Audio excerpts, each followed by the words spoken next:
What is going on? Hey, everybody. Welcome to another edition of You Can't Make This BS Up.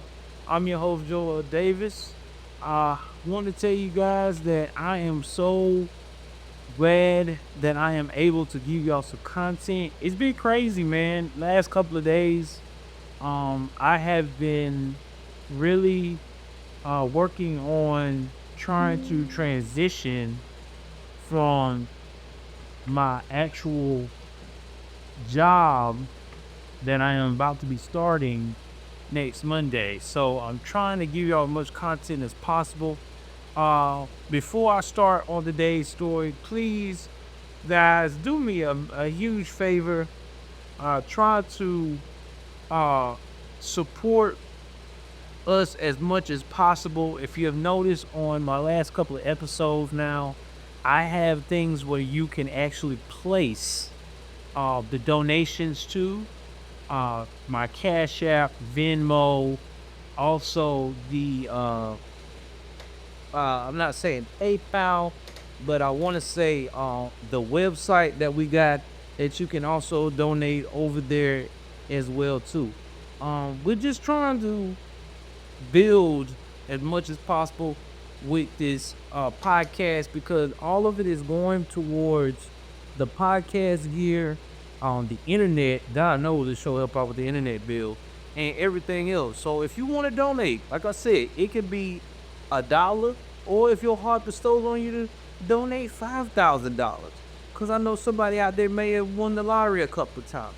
It's all over you what you want to do, man. It's helping the cause because that's what you're doing. You're helping us, not as a as a podcast, but you just being able to be a part of something that you know that is going to benefit you as the viewer as well, because we do this for you.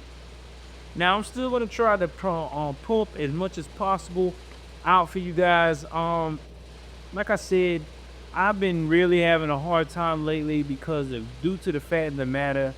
Um, y'all guys know that I deal with bipolar disorder, with which is also manic depression, that I also deal with, and also with borderline personality disorder. Um, I've been dealing with this for a long time. Y'all guys know I've been very outspoken about the importance of mental health, and like some people, I know a lot of people use mental health as an excuse, but there are people like myself and all that really do struggle with this on a daily basis. And because we struggle with this, I think that it needs to be an awareness that this is real, okay? There are times where you don't want to do anything. There's times where you just want to be left the hell alone. So, with that being stated, please support us, support that movement, and please respect that if I take time off, it's not because I'm being lazy. It's 9 times out of 10 because my life is busy, and not to mention too, I am trying to make sure I am mentally focused at all times when it comes to giving you guys the best content possible. So here's some housekeeping stuff that I want to go over. First things first, guys. I will continue to do the polls. Please engage on these polls. These polls helps get the podcast out. It helps us be able to do what we need to do. Also, too, guys, do me a huge favor and try to also comment if you like the podcast. Please comment. It helps us out a lot. You like the podcast? Send a comment, whether it's on Spotify, especially Apple. I need some on Apple. If you're an Apple listener right now, please, if you really follow me, you really like what I'm doing, please go and take the time to drop a comment. It really does help with the algorithm. Or even if you're on Amazon Music, would they also have their podcast over there, or iHeartRadio, any of those things, please, those platforms, leave comments. It really do help out with us being able to see what is going on, and I will reach out and read them out to everyone. And if you do not like any of my podcast stuff, please don't give me a bad rating. Just put in the comment section. But if you do like it, please give us the 5 stars. Again, it helps me to algorithm. All right, so enough with all the housekeeping, what's going on with my personal life in general and stuff. I know you didn't hear me, blah, blah, blah. Y'all here to find out what we talking about today. And today we're talking about a case that is wickedly crazy. This is the Tyler Hadley case. Now, Tyler Hadley is a young man who pretty much always trying to find a way to fit in. Okay, he wasn't the most popular guy in the world, and living in Saint Lucie, Port I think it's Port St. Lucie. Yeah, Port St. Lucie, Florida. There's not really nothing to do there. It's a retirement town. And it being a retirement town, he really didn't have too much to do like a lot of young people.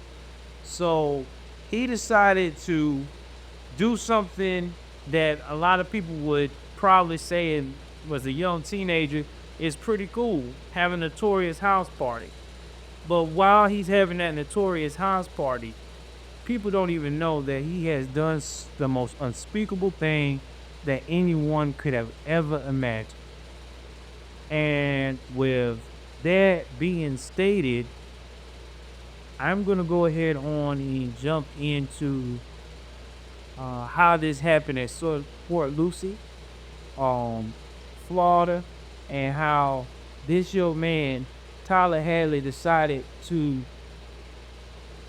do the most unthinkable thing to his parents and find himself in the eyes of justice for the rest of his remaining natural life.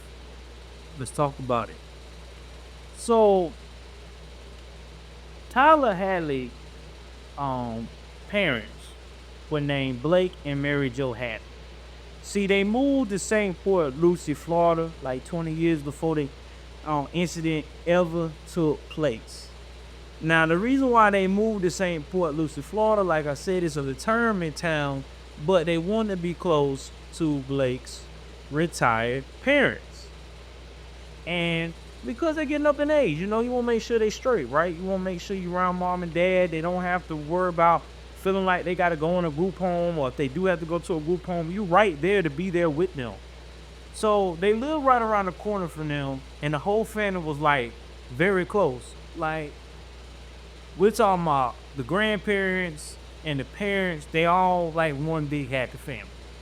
Now, Blake grew up in Florida, and his whole life he was considered a gentle giant. I mean, this dude like 6'1", 6'2", over 300 pounds. He was a big, burly guy. Everybody loved him. Everybody saw Blake. They were like, Blake, what's going on, man? He was that guy, kind and low. And never had nothing unkind to say to people. And was just so easygoing. You ever seen one of those people that's tall like that, real big, and just so easygoing? It takes a lot to get them riled up. They just don't really want no confrontation. They just want to relax and enjoy life. That's how he was. So, not only was he always smiling and happy, he bragged about his family, Now, he had one problem, though, when it came to his family, that really is going to be the tale of what's to come. Blake had a hard time disciplining his child, okay? Now, I mean, it disciplined his kids. And a lot of people think that it's because he didn't want to. And a lot of people also stated that he probably wasn't that good at it. And you get it. There's some people that's like that. They don't really want to go at their kids. Their kids do something wrong. They try to do the most calm demeanor of trying to deal with the child. It's not because they're trying to be their kid's best friend. They just don't like getting on their kids because they just really not that type of person. It hurts their heart. They can't handle it. I know I got a lot of friends, a few friends that's like that. So basically, he could never get mad or stern. And here's the thing too. Um, Mary-Jo was somewhat like that, but she was really leaning on Blake to be the disciplinarian because he was the father of the children. But Blake was like, I can't do it, babe. It's our kids. I love them. I love these kids. So I guess that's what happens when you're part of the suburban. I see that a lot in the suburban um, Caucasian culture. Not saying all Caucasian people like that, but I see a lot of them in that culture. They don't like to really get on to their kids. You know what I'm saying? They try to always go on the less side of resistance. So it wound up being that sometimes that Blake wound up being the good guy and Mary-Jo being the bad guy. But either that, they said they just was not good at disciplining their kids, but she even gave in. So you got two people that are really nice and wholesome and sweet, and they just love their kids so much that they just can't discipline. So people said about Tyler actually that he was like a big goofball. Everybody loved hanging out with him and stuff like that. And they thought he was great. He had constantly saying that random times, he was just one of those goofy guys that they make you laugh at a random time. They also said that he loved to quote stuff coming out of the movies, you know what I'm saying? Especially action movies. Like he'll come up behind people and do a quote from Terminator like, get to the chopper now. You know what I'm saying? Or he might, play a prank every once in a while off of a movie quote. That's just how he was. He was just a real goofy, light making jokes. And, sometimes he had a little weirdo side to him, because of his, of him always quoting movies and being a goofball, but it wasn't to the point that it was alarming. Now, they said Blake was the same way, like father like son in being a goofball. They both liked the joke. They both liked to be on a big goofball as well. Now, when it comes to Blake's job, Blake was becoming a watch engineer at St. Lucie's nuclear power plant for the past 30 plus years. You know what I'm saying? That's what he was, a watch engineer. He was 54 at the time when this incident happened. Now, his wife, Mary-Jo, was born in Bracton, Pennsylvania. But her family moved to Fort Lauderdale when she was in high school. Now, this is where she met Blake in Florida. And let me rephrase what I said earlier in that. Let me rephrase that. The one that did all the movie quotes and being goofy, even though his son was goofy too, it was his dad, Blake, that liked to do the movie quotes. So let me correct that right now before I get too far into the story. So my apologies. Now, she was very well liked her whole life. When she was in high school is where she met Blake. And they said that they just clicked. Not only she was the popular girl in high school, but she was a kind, popular girl. She wasn't the one that acted snooty. So this is how she was even growing up. She was always very down to earth, loved being around everybody. Now, they said just like Blake, the people who worked with her said that she was also hilarious. She had a very dry sense of humor, and that she constantly had a big smile on her face. And when she was with her husband, they were like a big comedy crew. Like when you around them, they said you would not stop laughing because they always had jokes. They always said a little quick witted stuff back and forth to get everybody pretty much stay engaged. So the day they got married, which is crazy, Blake wore a powder blue suit, and you know the families, his family, her family, also really loved each other, really was cool with each other too. Now, after this incident occurs, I want y'all to understand that Blake's father, Maurice Hadley, said Mary-Jo was the best daughter-in-law he could have ever imagined. And it just breaks his heart. So these families like truly loved each other. And when they built their home in St. Lucie, they joined the Catholic Church. And there, they attended there for 25 years. They took their kids to church every Sunday. They were both altar boys. Mary-Jo would do like the readings at the church, and they were very into it. You know, it wasn't like they wasn't like strict about it. But the only thing they were strict about were these boys to go to church every Sunday. And you find that a lot, not only in normal families, especially in Catholic families and Baptist families. They really believe in in Pentecostal families. Those three faiths, I really do know they believe in their children and family going to church every Sunday.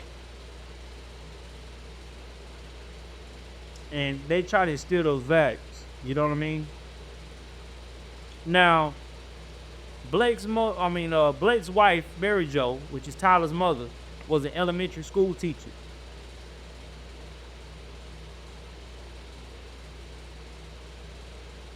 And a friend of Tyler's, who also was Mary-Jo's student, and when she was a teacher, said no matter who you were, even if she didn't like you, she would never give up on you. And everyone who worked with her said she was just an amazing teacher. She was an amazing person. So you got two people that really changed people's lives on this earth. Okay, they really love what they did, how they did things. They were solid citizens in the community.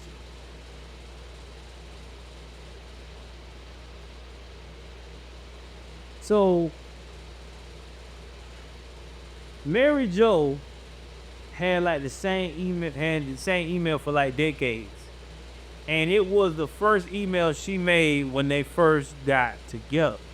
The email, and it was still her email the day she was taken away from this earth, from this current incident.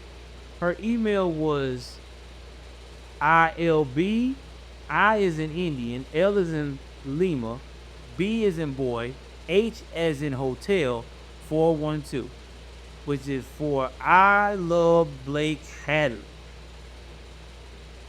That's pretty deep. I mean, for real, that's pretty deep. You know, that's a lot of love right there. And then their anniversary.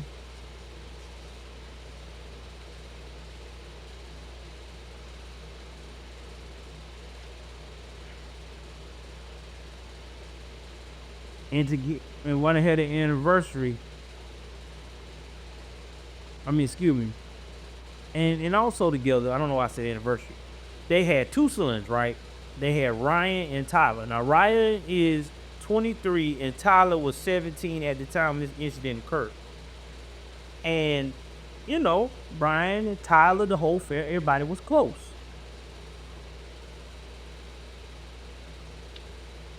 Yes. So going to church every Sunday, nothing unusual about that. But Tyler was becoming trouble. See, he had fallen in a pretty quick with a bad drug and alcohol problem as a teen.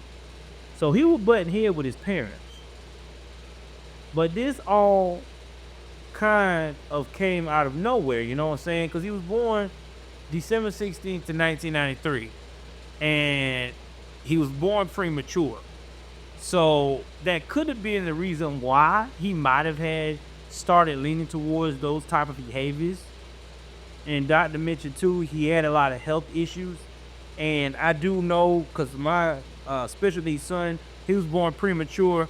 A lot of time people that's born premature, they do have a lot of mental health issues and a lot of physical problems sometimes from that situation.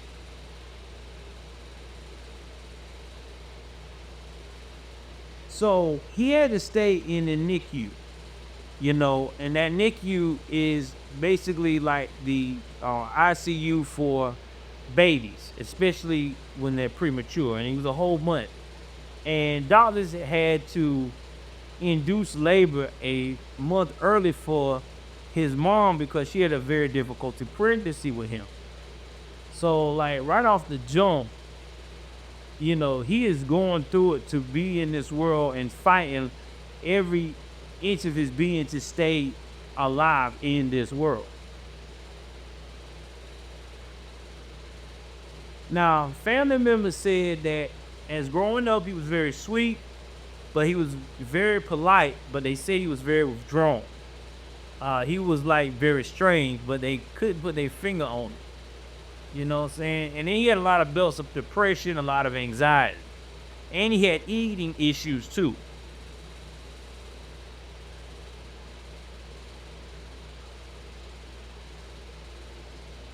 Now, I want y'all to understand that when I say eating issue, it's just the same that women would have. I know that a lot of times people do not talk about men having these type of issues, but it's true. Men do have bouts of eating issues. It is common. I mean, it's not commonly talked about, and it's a little rare, but it is common on when it is available to these men. There are some men out there that do have this problem, that battle being overweight, and it doesn't matter what their lifestyle is or their sexual orientation. This is for any male can go through it. I didn't know that much about it until researching this case, that it is a thing among males as well.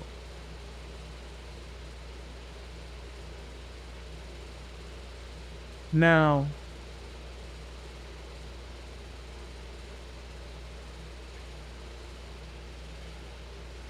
you know, when he was young, he got teased, so he thought that he was just too big. And so with that being said, he started um being kind of like bulimic for a while. And then he had like thyroid issues. And he had a lot of that going up. Now when I say thyroid issues, he's probably had hyperthyroid, where he probably also had bouts of weight gain that's unexplained. And that happens a lot with a lot of people as well.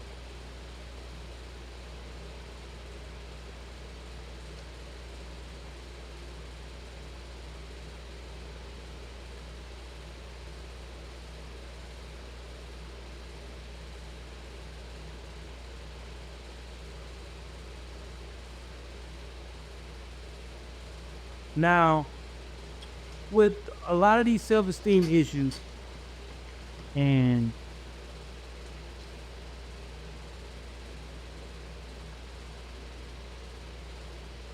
not to mention, he also was painfully shy. He had a rough time as a kid in his adolescence. And he also kept having these health issues and mental issues. He was being treated with counseling and medication. And his parents did everything they could. They don't seem like the type of people that would just like be like, okay, like, you need to get out of it or this, that, and the third. They were very supportive. And seeing her child like this, being the mother she was, I'm quite sure that Mary-Jo was very attached to her child and trying to do what she can as a mother to get him out of this funk, because no mother want their child to be this type of way at all.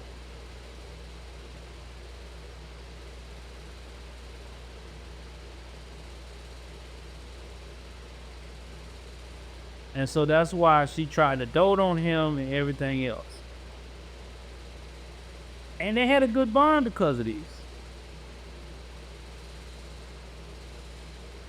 And people would think, you would see, Tyler and his mother was like, yeah, they really are close. That's that relationship with mother and son.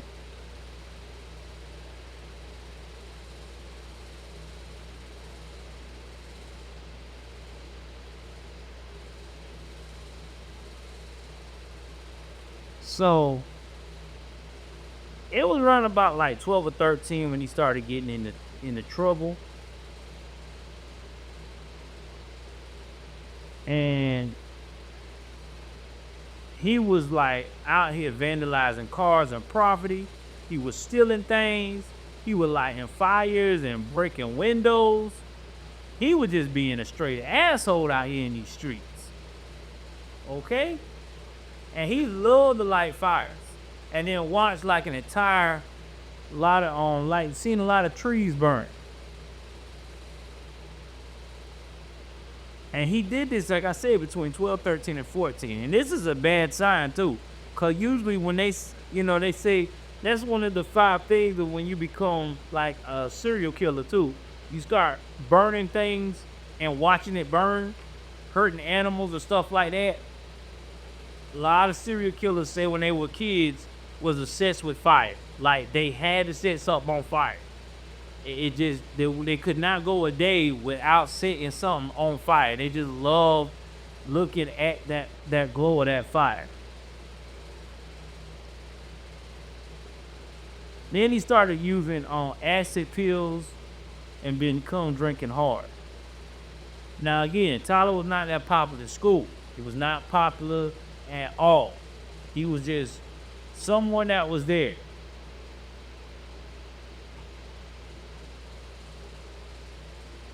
And his group that he did hang around wasn't like the group that everybody would take and pay attention to anyway.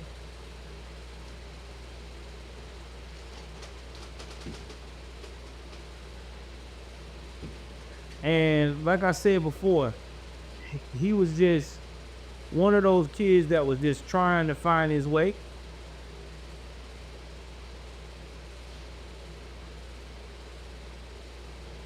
And like I told you before, he did like to play a lot of pranks if he knew you. But besides that, if he didn't know you, he was quiet and withdrawn. But his own brother and other friends that did get to know Tyler said that Tyler was a pathological liar. He one of those people that got to lie about something. And that's another bad sign too, of when they talk about serial killers too. A lot of them have a bad problem of doing that. They will either be a pathological liar or they will exaggerate the truth even more. Like you may hear something down the street and say, "Oh my God, I wonder why these cops is blocking the road down in the neighborhood in the cul-de-sac." And he may come out with something like, "Oh yeah, I know why they doing that, man. Somebody tried to murder one of the neighbors next door, and not to mention 2 stole the car, and they trying to look for him." When in reality, they could be at the end of the cul-de-sac because they may have had an emergency where there was a car accident. And it was nothing even like that. It could be just a car accident. No one got hurt. to that extent of by another person. He one of those people that he had to exaggerate, had to lie. Now, Tyler and his friends even had the nerve to lit the River Park Wildlife Preserve on fire. They dragged the couch into a clearing, doused it with gasoline, and lit it on fire. Now, when they did this, they got off with a warning. Now, I don't know if anybody else I know in my circle would have got off with a warning for something like that, but I digress.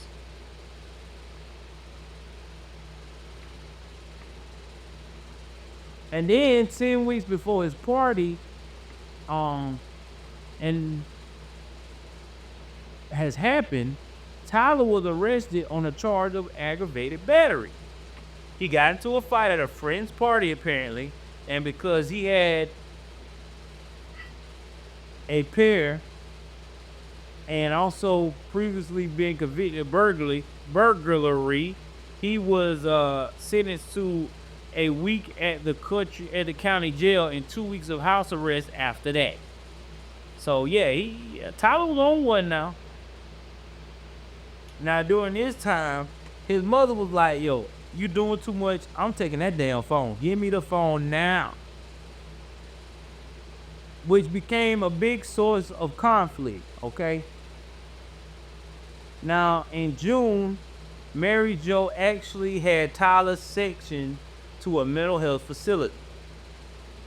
He came home insanely drunk. He was under the age of 18 at the time, so they could do this. And basically, they said, and his brother said, that they did this because they were afraid he was going to hurt himself or someone else.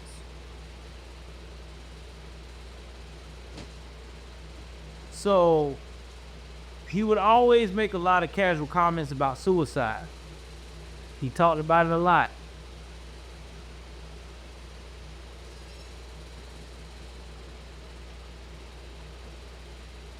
And he made everybody around him worry excessively about that. Now, we do know he was treated for depression, low self-esteem, and a eating disorder, excuse me. Now, 2 weeks before the party, Mary-Jo said that things that she was telling her friends were going well. And she said that she's proud that Tyler is making progress. Now, he was home, still didn't have a cell phone, and he was on he was grounded. But a co-worker has said that she was coming back to herself because she was coming back to herself because he was really in a dark place.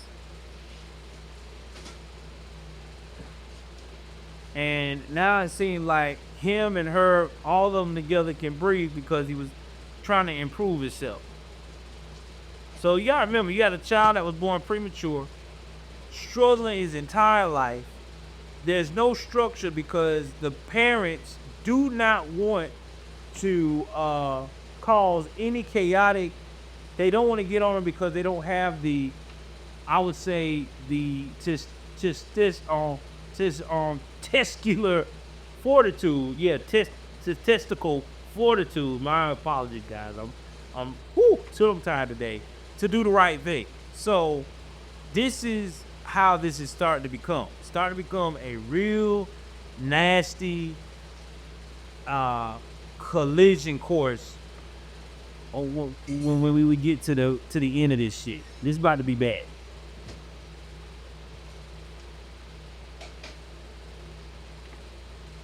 Well, the weekend before the party, Tyler, his dad, and his grandfather went to a family reunion in the state of Georgia. Now, I don't know where in Georgia, but they went there. They didn't see any warning signs. He would get along with the family, everything. Now, before he did this big party, he went to dinner with his aunt and his whole family, and his aunt said he acted just fine. No indication there was tension between him and his parents. Meanwhile, Tyler told someone later that at the dinner, all he could think about was that he wanted to murder his parents. That's crazy, ain't it? But acting totally fine with that. Like, this is the dissociative, like a sociopathic type of behavior. And got excuse my dog in the background. Somebody. Look.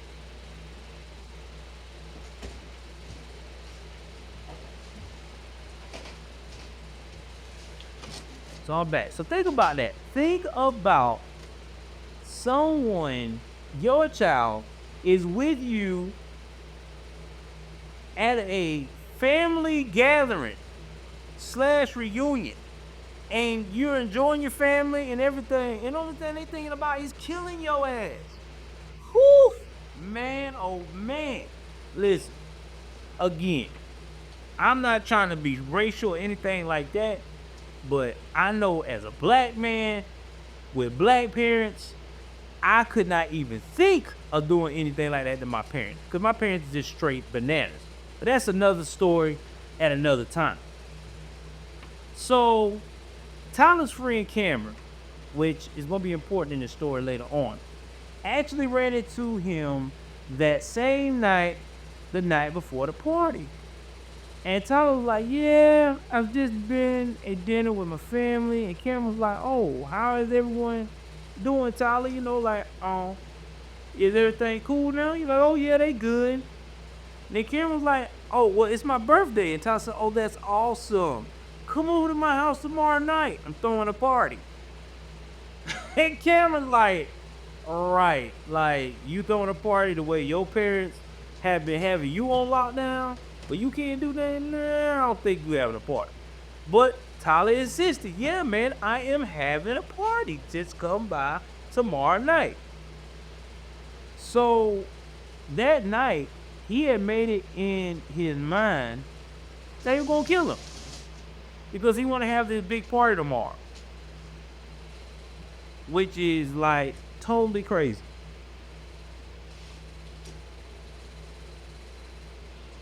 So you got to remember, even though he's 17 years old, a lot of people say which is true, the frontal lobe is not fully developed. But you also got to look at too, is that he also was born premature. So you got a premature young man that was born in a NICU, not to mention already having mental health issues, not able to cope with the taking responsibility, accountability of his actions, because his parents have not set those guidelines, the bar during that whole time, and to include the frontal lobe not developing. Man, you looking at a very, very, very road to disaster. And that's what was happening when it comes to this kid here. It's like a perfect storm. So anyway, the Hadleys were actually being sued, and during all this time in St. Lucie County for $15,000. And the reason being,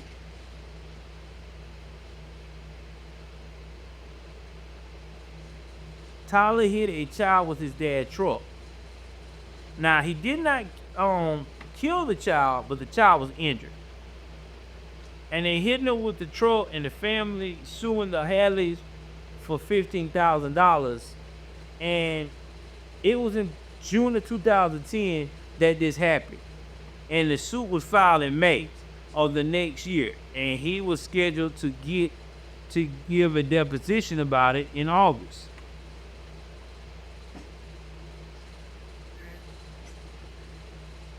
And it was about to put a financial strain on the family, because $15,000 ain't no cheap load of money. As in today's money, $15,000 be $16,000. All right. Now give me one moment.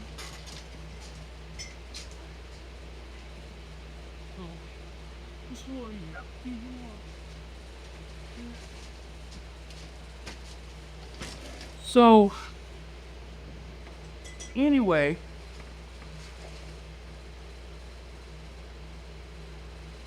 you can imagine the stress going on with son having mental problems, you being sued. That is a lot.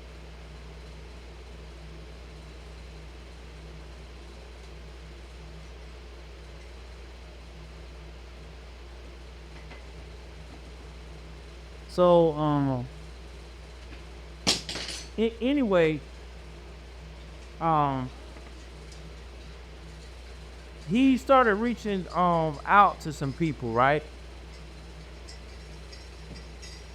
And Tyler had an online conversation named with somebody named Isadora. He messaged her and said, "Don't text me about drugs."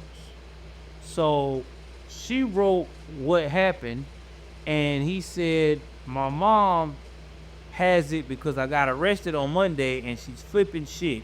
I just got out today." She says, "Oh shit, Tyler Hadley." And Tyler Hadley says, "Fucking shit sucks," as he talking about being in jail. And then she replies back, "You a bad kid, goodbye." And Tyler says, "Just kidding, it's a pirate's life for me." And she says, laughing my ass off, and he responds, "I don't fucking associate with non-pirates. What the fuck?" She says, "What?" And he says, "Okay, I'm done with all the nautical nonsense." So she wrote a smiley face and said, "You're so silly. What are you doing?" And he says, "Nothing, considering suicide." And she says, "Why?" And Tyler says, "Because I want to die, I guess." So he says, "What are says what other reasons are they?" And she says, "Are you being serious?" Now you can tell that the friend is being concerned because he's talking about harming himself, taking himself out. And he says, "Yes, I do want to die sometime." And she says, "Don't die," which is very super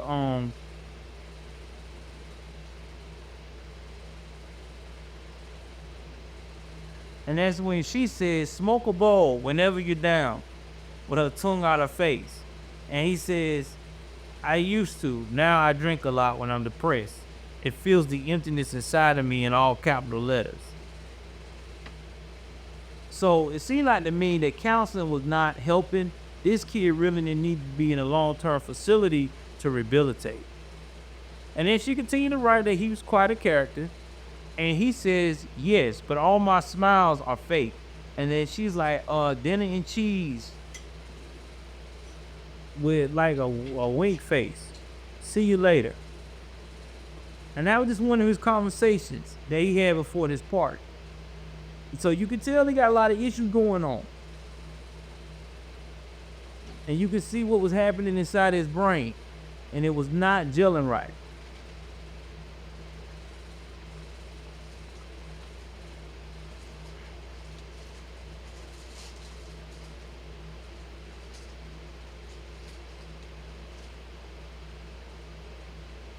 Now, all this was a Facebook conversation between himself and his friend Isadora. And, this would be one of the many things that'll be brought up when it comes time to him having his trial. So, Tyler's been saying to everyone that he was going to have a rager, which is like a big, like, party, like Project X, if you've seen the movie. Like, he's throwing a one for the ages. Like, yo, we are going to get lit. So a lot of these people that knew him was like, his parents is pretty strict about having people over there when he's not, then they're not there. You sure you're gonna be able to pull this off?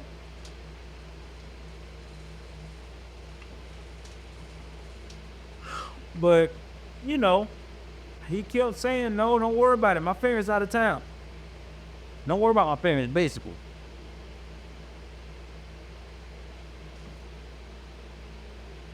So, with him telling people to keep coming on, hey, people started coming in soon.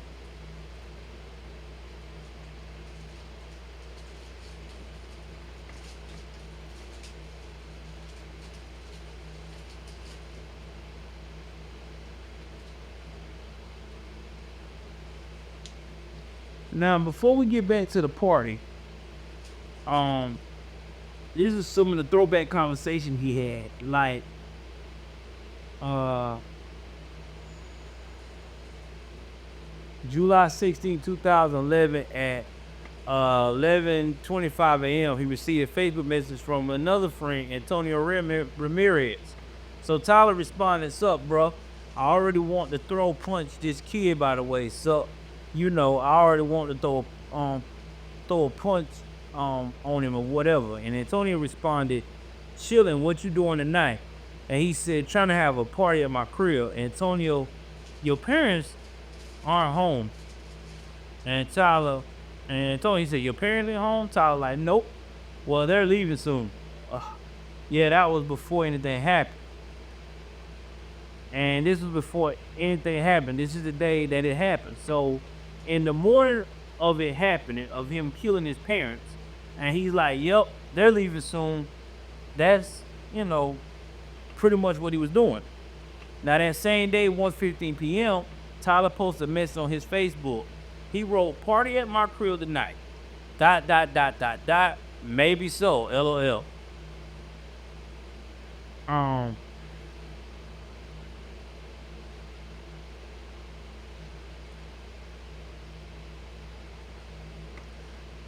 so everybody is like wondering, is we having a party or what? So around 8:15 p.m., nothing had happened yet. So then he posted another message at 8:15 p.m. "Party at my house, hit me up." Because he had already killed his parents at that point. And at this point, his friend Ashley Hayes messaged him and said, "Whoa, what if your parents come home? Do you think?" She said, "Whoa." The enthusiastically, she wrote in all caps. And then she wrote in all caps, you know, like, "You sure this is a good idea?"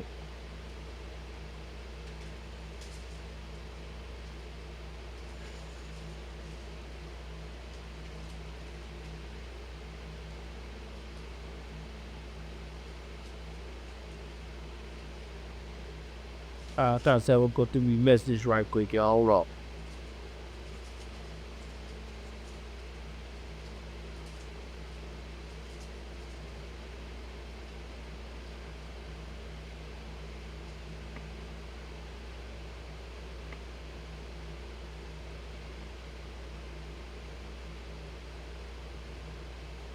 So she wrote back, "What if your parents come home?" And he wrote, "They won't trust me because, like I said, he killed these guys. They're no longer with us."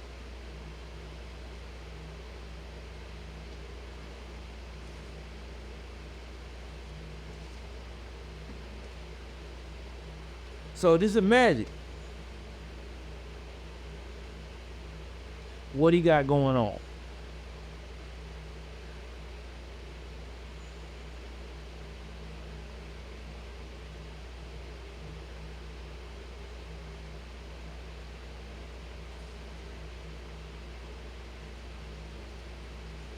So Tyler is quite clearly already acting a fool, like a parrot. You know what I'm saying? I mean, he was making mistakes and being obvious from the jump. He was pretty much telling everybody exactly what he was doing. So before the party began, he had actually gone to the ATM and taken out like $5,000 of his parents' money because he also took all their cars. And he was just flashing it around when he picked some people up to bring them back to the party. Like, he was just being very obvious about this. Now the party was off. There was tons of kids in his house. Most of them didn't even know who the hell he was. didn't really even know who he was. When they saw him, they were like, "Oh yeah, I've seen that skit at school. Okay, where the beer at?" Hey, all right. They had no idea of what Tyler was, his MO, how he functioned, or anything. But they showed up anyway because they going about what's been posted and they've been shared from their friends on Facebook about this party being at this guy's house.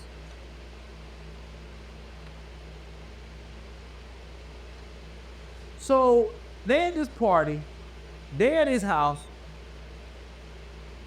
they're gonna start drinking, grabbing beer, and that's when they start tearing shit up in his house. I mean, they going wild and destroying everything on that property. They got cigarettes being put out on the rugs, on the furniture, on the walls. They got trash everywhere. I wouldn't be surprised. Food plates of pizza, whatever they had at the party is on the floor everywhere. These people don't care. I mean, in their mind, it's like, okay, he invited me over. Bet we gonna fuck this shit up. So while this is all going on, they took the party like a level of demolition. Okay, I mean they being rowdy. Even Tyler's riding along with them. People was told they could smoke inside the house. They didn't have to go outside to smoke cigarettes or any of the Mary Jane paraphernalia.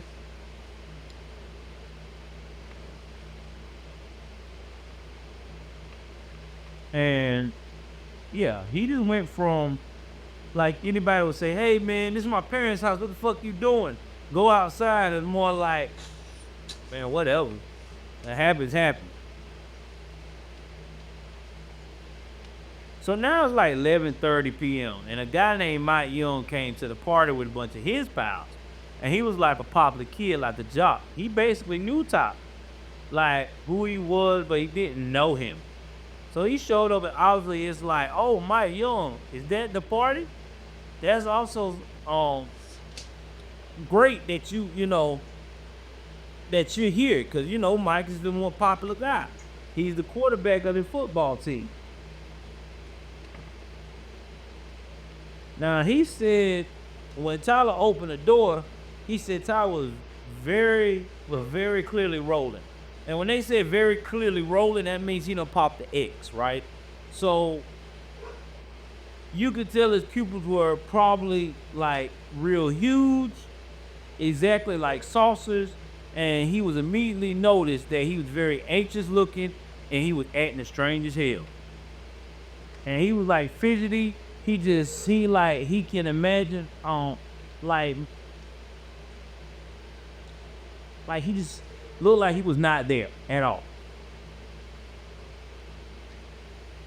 As they would call it, he tweaking. The way he clutching his hands, rubbing his hands together. Yeah, those type of behaviors. And Mike said when he went into the party, the further he walked in, he immediately noticed just the level of just destruction of this house. It was fucked up. But he was like, you would think he'll be like, "Wow, this is terrible. I'm just going to leave." But no, came in and said he was sitting on the couch. He like everybody else. Shit. Free alcohol. I mean, house messed up. That's on him. He got to figure that out. We here to party.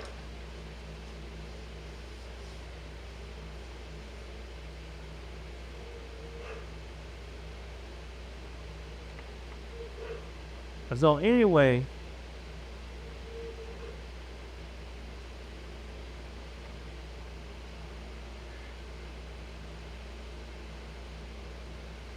well, somebody said that it smelled like dead people at one point, and he was like, "What does that mean?"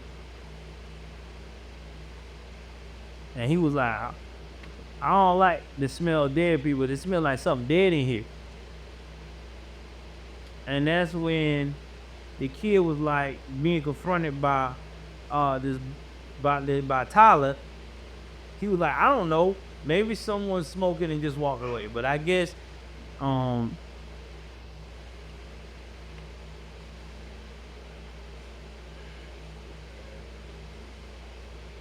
that he just felt like something was off.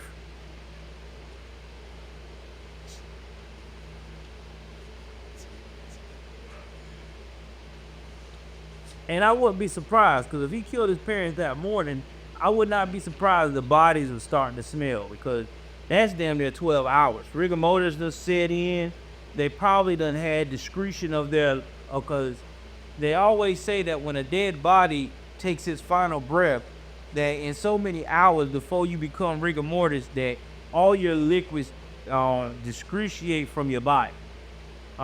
They always tell us that. That's why a lot of times during the autopsy process and stuff like that, they be talking about draining you of your fluids and stuff like that, prepping you enough to go to the funeral home, because 9 times out of 10 you got all that liquid waste, everything is still in you. They ain't, unless they took your organ out to donate to science.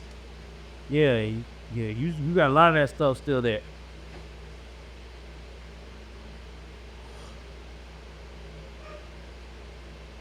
But anyway,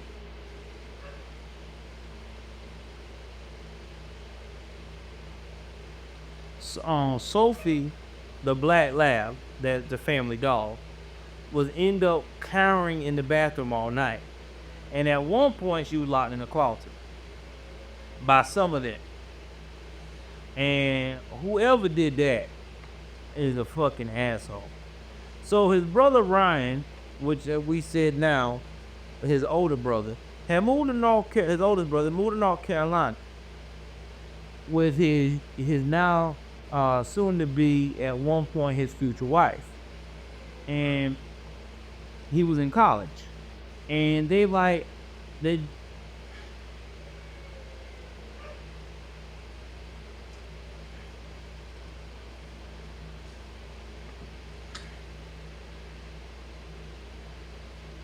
so anyway, while they doing their thing, their brother is meanwhile back in St. Lucie just being a blamed fool.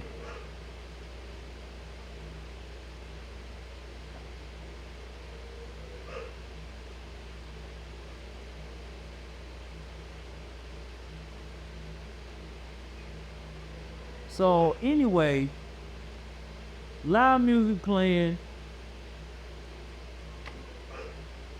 and they playing beer pong. They seeing blood, sticky brown stuff around the table.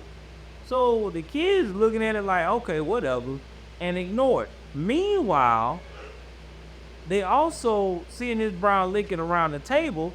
They also go towards the computer area where the computer ring is, and they seeing the keyboard got brown sticky substance on it. Again, nobody ain't paying no attention. Everybody just wanting to party. So when people try to go near the master bedroom, which is near the kitchen, right? I guess to go and use the bathroom or whatever, they found that it was closed and locked. And then there was a little hallway that led to the bedroom. And they just thought that was odd that, okay, if your parents going, why you got this door all locked and stuff? Like, really? And so beneath the door, there was a black brownish kind of smear. Looked like an oil-based paint, but they didn't make it they don't mind, which, again, this is all blood. This is all blood.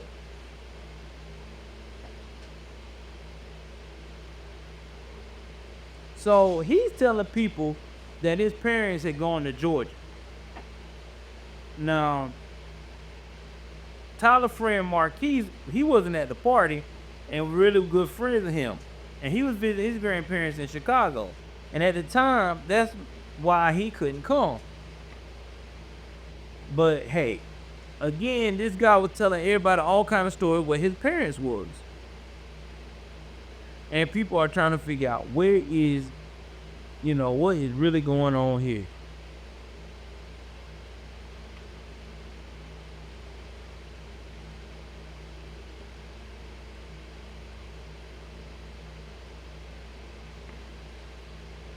So Tyler was now giving people red flags left and right. And they started to add up that something wasn't right. Hold on, y'all. It started to add up something wasn't right. So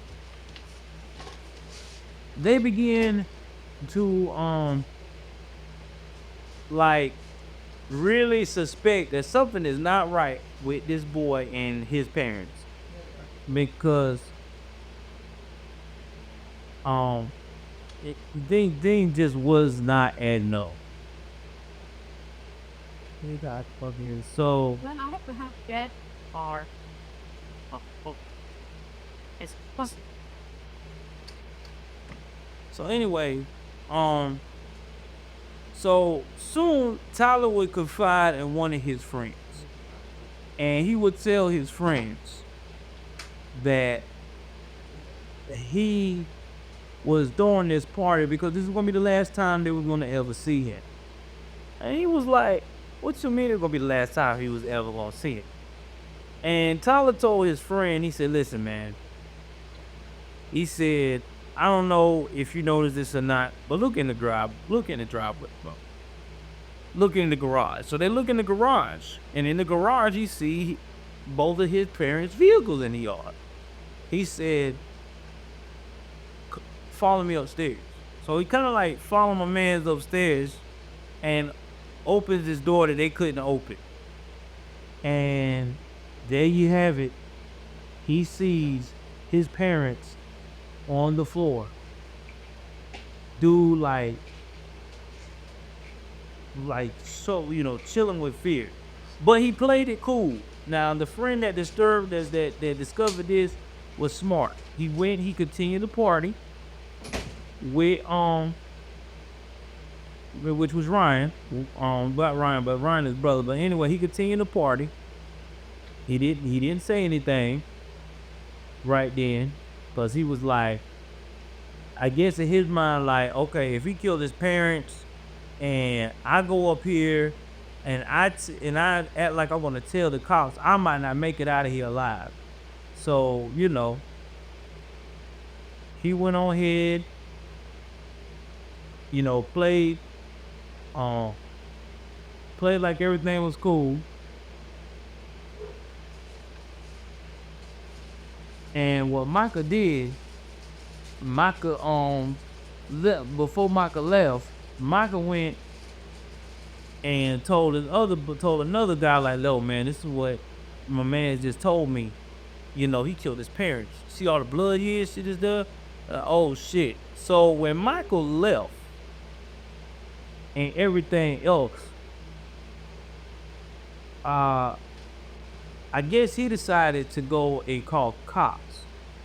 So meanwhile, Tyler done partied to the point to where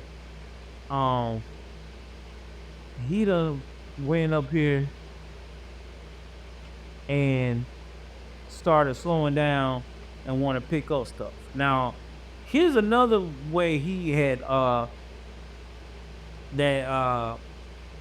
he dodged the bullet. While the party was going on at 2:00, one of the neighbors next door had reported a loud noise, and he was like, "Oh, I'm throwing a party," and they just told him to keep it down. So they didn't break up the party or nothing like that, but he went in and told the cops some BS while everybody hid in the backyard and did what he had to do. So again, 4 a.m., slowing down, everybody is going home. He's told Michael done seen it, so Michael went and called Crime Stop, and he was like, "Yo, listen," and this is probably how it went. He probably like, "Listen, bro, I just went to my best friend's house. My best friend just killed his parents. Y'all need to get down here and get this motherfucker, cause he mess around and he may kill somebody else. I don't know, I just know he got his parents in their master bedroom chilling. So when he called Crime Stoppers like, all right, we're gonna send a unit over. So they went, and that's when they sent the units over. So here it is, 440. He already done posted another on Facebook talking about he having another party tomorrow. Meanwhile, officers Adrian Zamoski and an officer Charles Green, they head at 371 Northeastern Granger Avenue, and it's 4:32 a.m. when they get the call about what's going on. So they went to the driveway. They heard somebody walking and talking inside the house. They saw beer cans and bottles like everywhere on the lawn, the driveway. And then he saw him pacing back and forth talking to himself. And they said he looked very disturbed. So he probably had ecstasy in his system. So anyway, they do their thing as police officers. They knock on the door, whatever have you, tell them and ring the doorbell. And then when that happened, because he had the lights on at that point, he cut the lights out. Like, the cops ain't gonna see the lights out, bro. Come on. So anyway, he finally did open the door. And then they asked was there any adults home. And he seen it frantic, incoherent, annoyed, and that he was dilated, his pupil dilated as hell.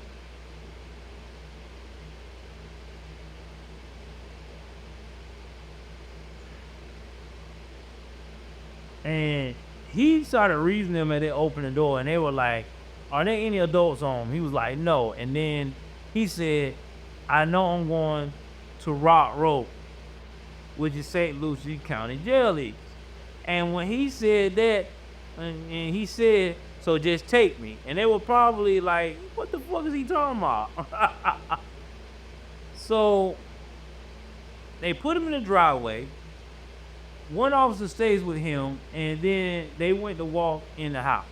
And he started yelling, you can't go in there.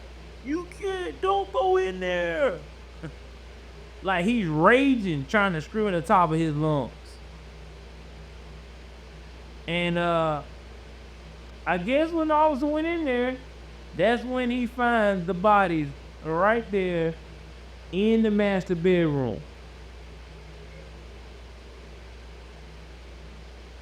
And yeah, that's when everything snowballed from there. And that's when Ryan gets the call that his parents was found dead by the hands of his brother. Now they said there was with Mary, she had upper torso and head injuries. Her spine was fractured. She was hyperextended to try to get away. She had 7 broken ribs, y'all. And I'm quite sure they punctured her lung. I wouldn't doubt it. Blood autopsy showed that he was beaten very ruthlessly. And he was harder to get to take down basically, for lack of a better term, because he was a big guy.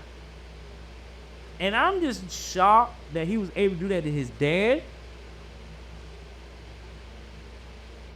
He had a broken nose, a laceration to his forehead, evidence that the round part of the hammer was also used on his temple area. So now he got a dead laceration inside his ear, a 13-centimeter long laceration from his ear to his skull. His skull was caved in, and his brain was lacerated in several places. That means that when the skull caved in, if you don't know what I'm saying, not to be graphic, but just being realistic with you, what happened, the brain started getting splitted. Like it's being like cut from the actual shatter of the brain, shatter of the actual skull. itself housing the brain. So he had 12 blows to the head and chest and lacerations on his shoulders, 11 injuries to his right arm alone. Both of his humerus bones were broken. Elbows were lacerated. So when they talk about humerus bones, I want to say that humerus bones are the ones connected to the elbow. They're gone. His fibula on his left leg was shattered. Jesus. So he basically just went all down this man's body, just breaking him up with this hammer. Like this was brutal.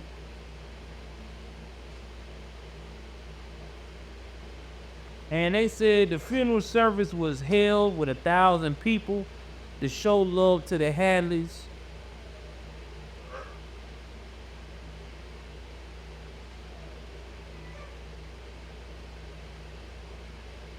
And then the neighbor talked to Ryan and informed Ryan what they saw that with the cops and stuff that night. So, anyway,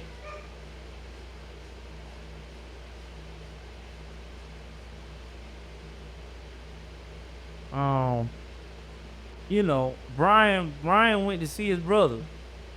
And that was his first time seeing his brother since this happened.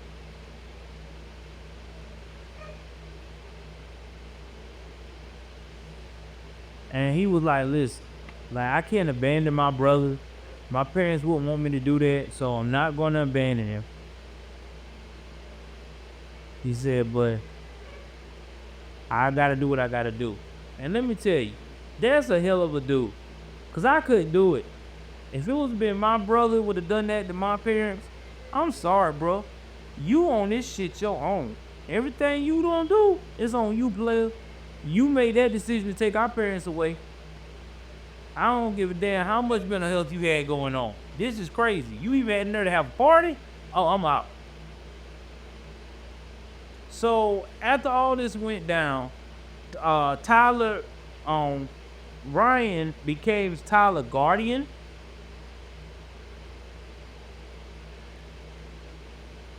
So, because Tyler was a minor. And then after that all happened, Ryan went, looked out for his brother, did what he could for him until the day of the trial. Now, the trial was really, really graphic. A lot of people was just shocked. But anyway, he was sentenced. I think that was in 2014, life without parole. 2 life sentences with life without parole. Now, he was resentenced in 2018 to the same sentence.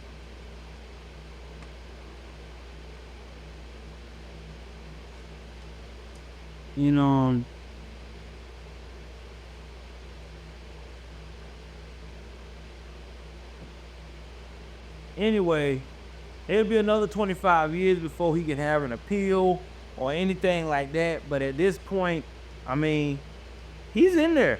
He's never getting out. He's got 2 life sentences. And let's say if he did, I don't think it's concurrent though, consecutive. I think it's concurrent. And even if he did was to go for parole, I don't think his brother would advocate for him to get out because of all the pain he caused that family. Now, here's my thoughts, man. I really think there's a catch-22 with this. Tyler had a lot of psychological problems. I think that his parents did not set the bar for discipline. And because you don't set a bar for discipline for children and they have psychological problems like this is what you're looking to happen. And again, this hurts me to see this lovely couple lose their life this way, but this should be definitely a lesson learned. So, with that being stated, that's all I got for you. I'm your host, Joel Davis. And with that being said, I hope you guys stay safe, be mindful, and watch and actually think before you do anything, because I don't want to be reporting on your case.